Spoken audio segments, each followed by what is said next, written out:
I just want to take a moment before I get started and drink in your magnificence. Truly a remarkable group of people. And I really want to honor the good work that you're doing here in Bremerton. I know what it is to pioneer. I know you all didn't pioneer this church. You've been here since 1945. Nevertheless, as a group of remarkable leaders in a lay volunteer position, it's a remarkable thing that you're doing to continue to bring the energy, open the doors, and provide a space for people to come and deepen their awareness of who we really are, whose we are, and how we create our results. So I just want to bow to you and say, I honor, I honor the work that you're doing. So with that said, let's take a moment and ride that wave of a sense of accomplishment.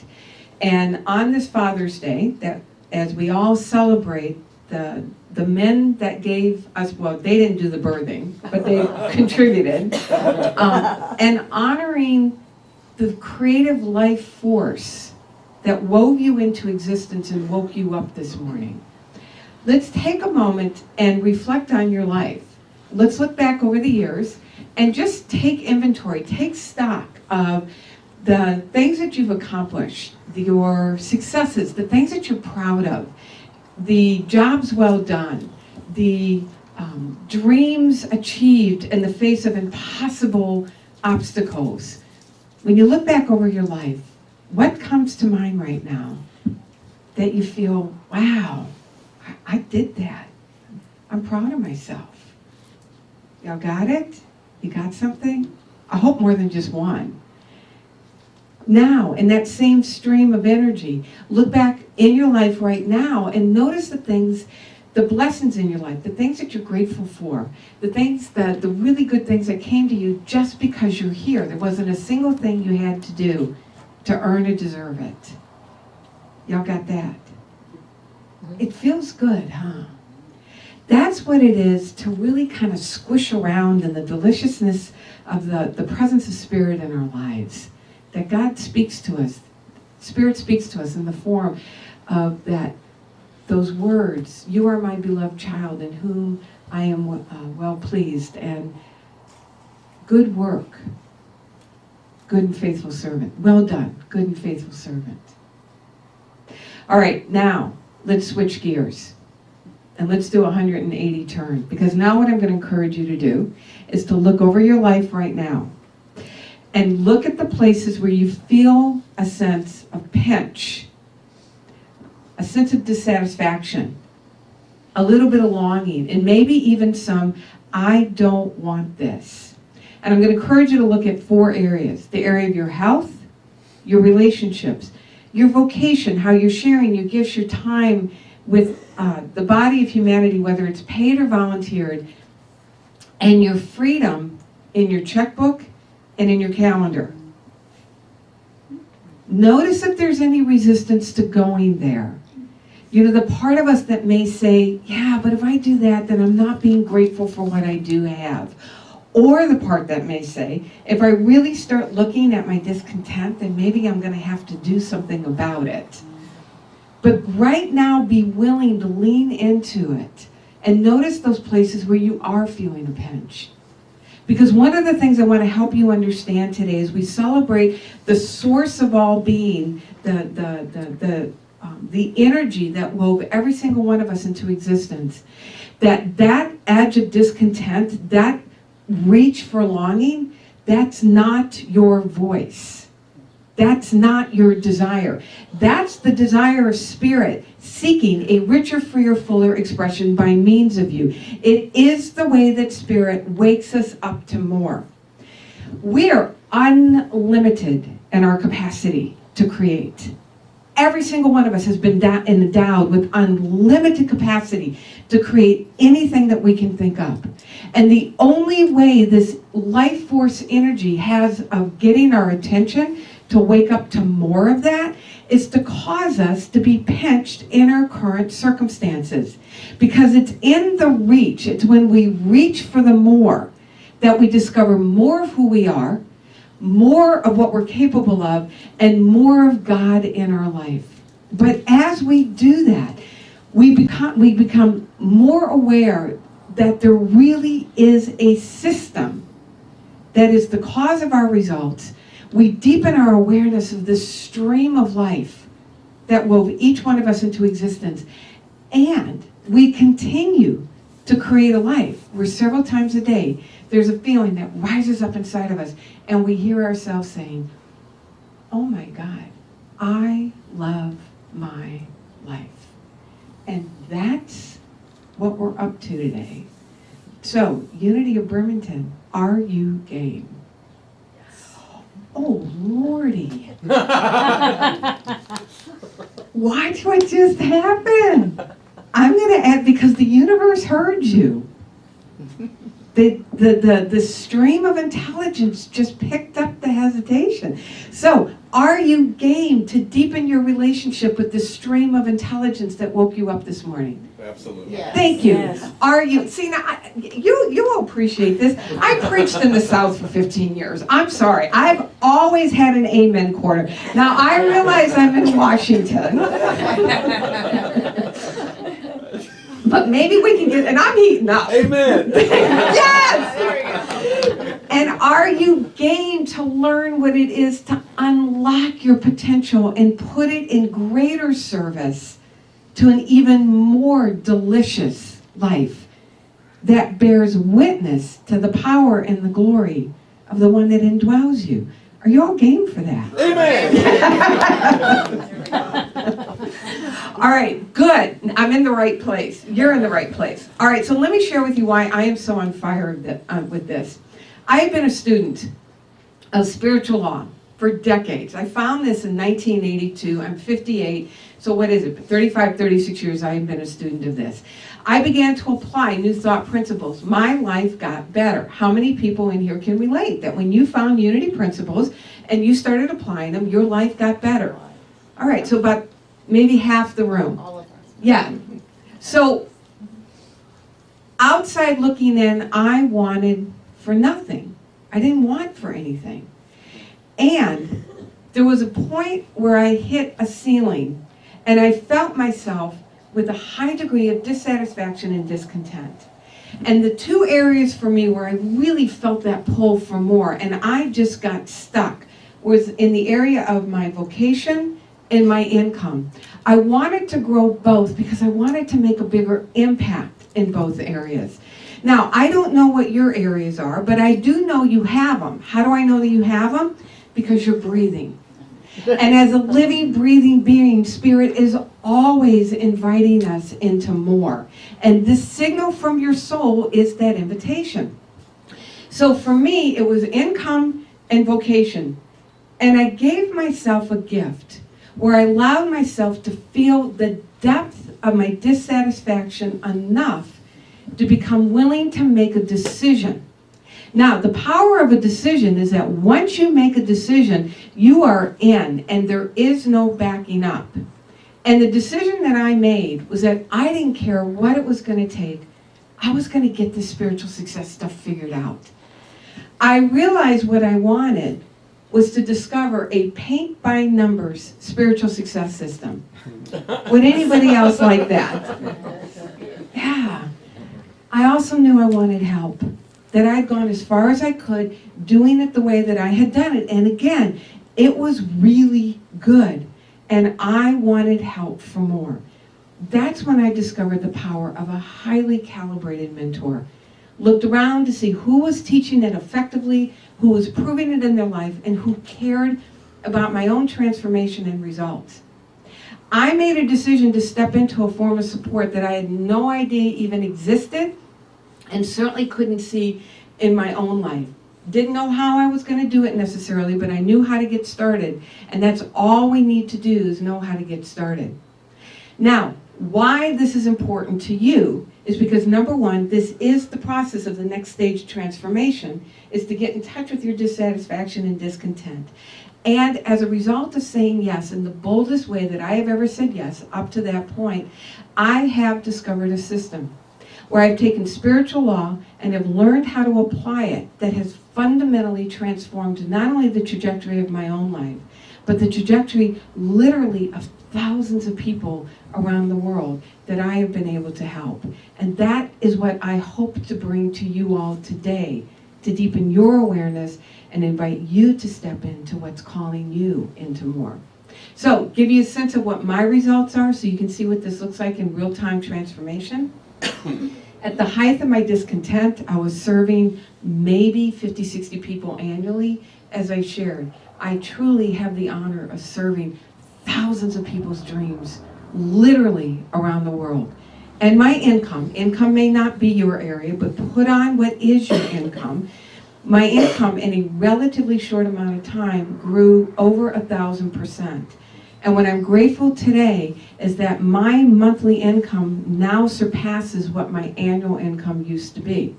Now, put on again what you would love in terms of your results, because it's not me, it's a demonstration of the formula. The thing I love about those results, number one, it has allowed me to serve in a much greater way.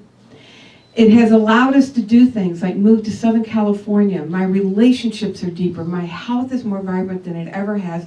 I love contributing to causes and organizations that are deeply meaningful to me. But most important, and here's the piece for all of us, because your description is going to be different. It's as unique as your thumbprint.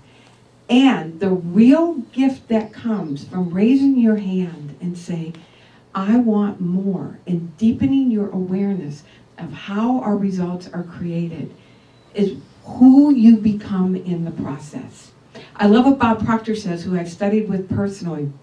He says, your goals are not for the getting. Your goals are for the growing.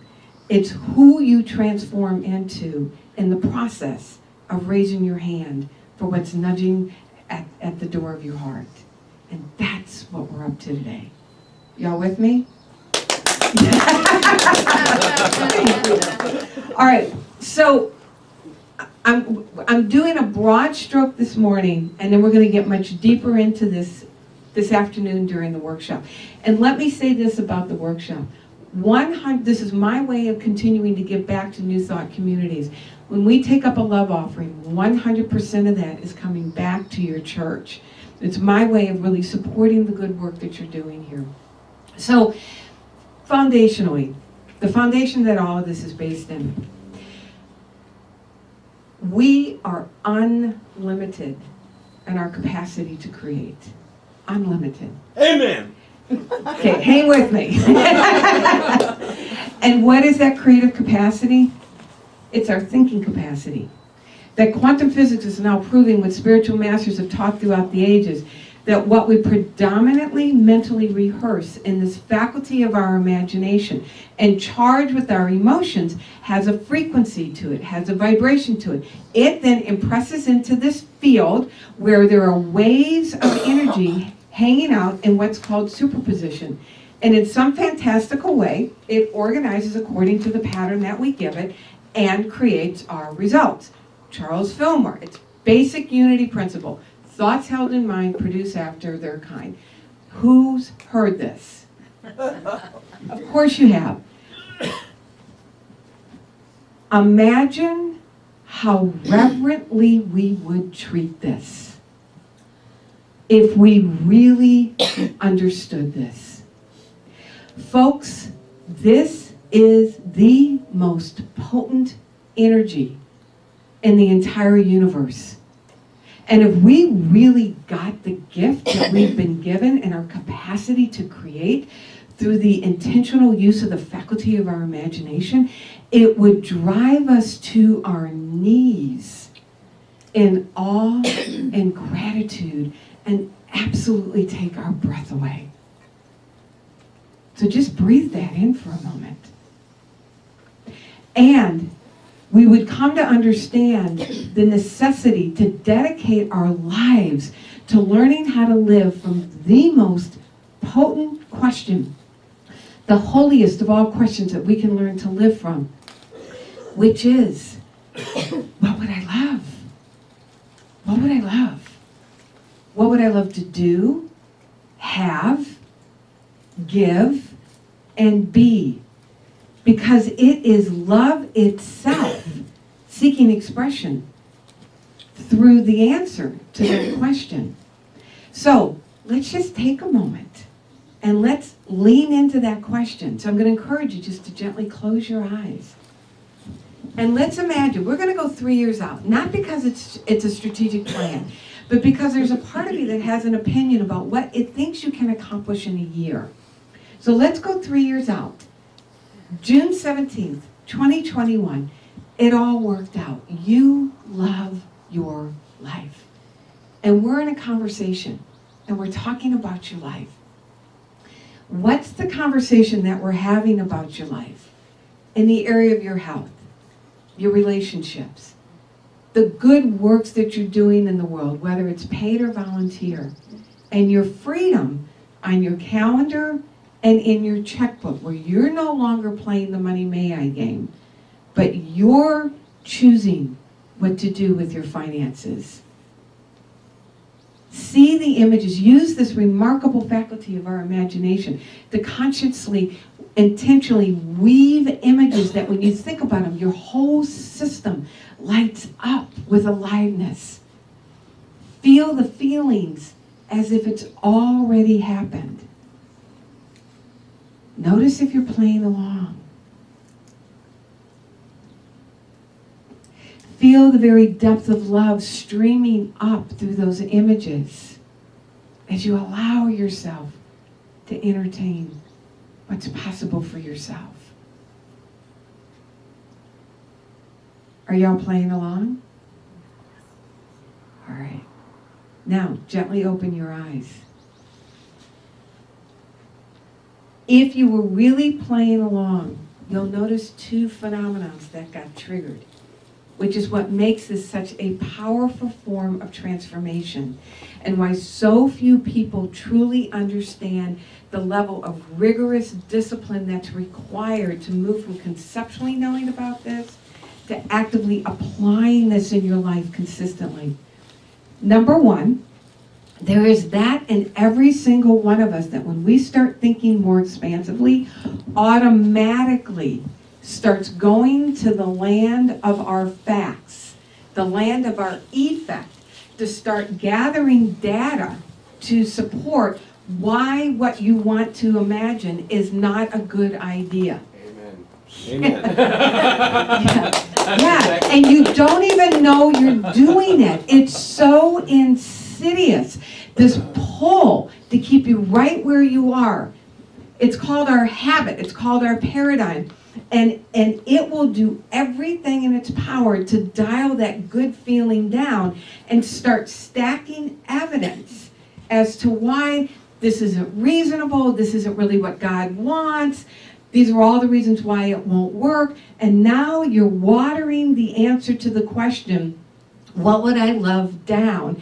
And you're losing that spark of desire, which is absolutely required to move you from where you are to where it is that you want to be.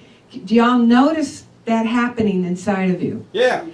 The thing to become aware of is to realize in this process, you're learning a fundamental spiritual truth, which is image is supreme to fact.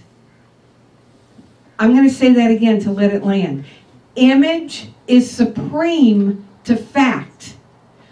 96% of the population, according to Bob Proctor, lives it the other way around. We want to be spiritual. We say we believe, but when we start imagining things that cause us to go, oh, we believe more in the facts than we do in the power of the image. Second phenomenon that gets triggered. We all have a habit for how much good, how much freedom, how much joy, how much abundance we will allow ourselves to experience. When you start thinking beyond that set point, everything inside of you will do everything it can to drill you right back down to the status quo. And then people keep wondering, why is my life not getting better? The good news is there are some processes that you can work rigorously with, and it's our fundamental unity teaching. I am not telling you anything that you have not already heard. It's learning what's required in terms of how to granularly apply this, how to apply it at a nuanced level, and do it with a level of rigorous discipline that I had no sense of what that really was. So number one, you really work with building an image that you absolutely love, and you allow it to become the loudest voice in your head before the facts give you permission. Wallace Wattles, the author of The Science of Getting Rich, says that this is some of the most difficult thinking, he calls it laborious, that humankind can do, is to stay true to the image when the facts have yet to be informed. Now, while you're doing that, what you're doing is that you're literally beginning to build a relationship with the man or the woman who grew into being able to allow that much new freedom and goodness and abundance into his or her life. That you're building a new relatedness. Remember, the whole purpose of your dream is to grow you into that person who's a match for this next degree of good. So as you're seeing yourself living this life, you're seeing who have you grown into? Who have you become? And you build a deeper relationship with this person by staying in two questions. Number one, if this really all worked out, how would I feel? And you exercise a superpower that you have to be able to generate feelings before the facts tell you that this is how you should feel. I would feel grateful. I would feel fulfilled. And you learn to generate those feelings while maintaining the images. Y'all can see the rigorous discipline that's required in moving energy as you are interacting with whatever currently is happening in your life. Second question, to build a relationship with the man or the woman who built that new result. How does that woman walk into the room? How does that man drive his car? How does the person who created those results have this conversation? Because you're going to show up differently. And you literally zip yourself into that person's skin and get to know the nuanced way that that person now thinks and what that person truly believes. The reason this is so important is because it then leads to the next step, because now you need to start moving your feet in the direction of what it is that you say that you love. As you are imaging and putting on the skin of the man or the woman that created that result, you literally learn to think differently. Your brain works differently. You can now see ideas that have always been there, but they weren't available to you, thinking from the state of awareness that created your result. And you're able to see opportunities. Two questions to ask in order to spark this. Number one, if I really believed my dream was possible, what is an action step I take right now? And you write down every action step that comes to you, and you are moving your feet from the state of awareness that the image in my mind is supreme over my current facts. That's faith, folks. Faith is not just the feeling. Faith is the willingness to move your feet consistently before your facts give you permission. Second question to work with. What can I do where I am with what I have? Realizing we have way more resource than what we can see when we're thinking from a place of, I don't think I can do this. But as you do this, rinse and repeat, rinse and repeat, rinse and repeat. Because here's the deal. We are always communicating something to this invisible field. We're either thinking from what caused our current results or we're thinking from vision. There is no in between, and we cannot turn this off.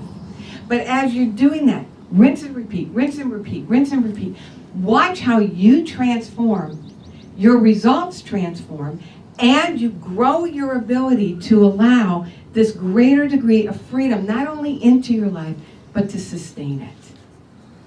And this is what it is to practice spiritual law. Y'all with me still? Amen. All right, so here are your marching orders. We're in a naval town, so here's your homework. Come to the workshop this afternoon. I know some of you may think you have plans. The great thing about being an adult is that you can change your plans. I also understand what it is to have a beautiful summer day. I grew up in Wisconsin. I know that these days are precious and cherished. We will be done by 3:30, so you'll be able to get out and enjoy the rest of the day. Those of us particularly who've been around for a long time, I just deeply, deeply encourage all of us to deepen our commitment to understand what is it to truly unlock this power that we've been given by living from the question, what would I love? Begin to zip yourself into the skin of the man or the woman that created those results. Stay in the question, if I really believed this dream was possible, what's the action step I would take? Get support. We are not meant to do this alone. And celebrate milestones along the way. They're evidence that you are lining up, becoming aligned with the stream of intelligence that's speaking to you in the form of love and the answer to that question, and that you are allowing this goodness into your life. So as we celebrate our physical fathers that gave us birth, let's celebrate the stream of life that wove us into existence, and to imagine a world where every man, woman, and child truly was living from this state of awareness. This, my friends, is the kingdom of heaven here on earth. God bless. See you this afternoon.